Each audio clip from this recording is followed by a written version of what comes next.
প্রধানমন্ত্রী শেখ হাসিনার দূরদর্শিতা আছে বলেই এখন দেশে প্রযুক্তি খাতে উন্নয়ন ঘটছে বলে মন্তব্য করেছেন ডাক, টেলিযোগাযোগ ও তথ্য প্রযুক্তি প্রতিমন্ত্রী জুনায়েদ আহমেদ পলক। বলেন, খালেদা জিয়ার ধারণা ছিল সাবমেরিন কেবলে যুক্ত হলে বাংলাদেশের তথ্য পাচার হয়ে যাবে।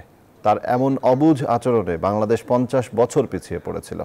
মঙ্গলবার দুপুরে রাজধানীর জেলা আওয়ামী লীগ কার্যালয়ে ইতিহাসের গতিধারায় বঙ্গবন্ধু থেকে শেখ হাসিনা নামে সংবাদচিত্র ও প্রদর্শনী ও আলোচনা সভায় একথা বলেন তিনি। প্রতিমন্ত্রী পলক আরও বলেন, স্যামসাং 2004 সালে বাংলাদেশে $1 বিলিয়ন বিনিয়োগের প্রস্তাব নিয়ে এসেছিল।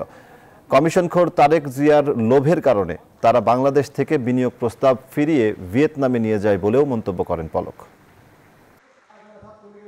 যে একটি দলের নেতা, একটি দেশের সরকার প্রধান যদি দূরদর্শী, মেধাবী না হয়, দেশপ্রেমিক না হয়, তাহলে সেই দেশ আগাতে পারে না। যে কারণে 75 থেকে 96 সাল আমরা আগাতে তো পারিনি, বরঞ্চ পেছনের দিকে চলে গিয়েছিলাম।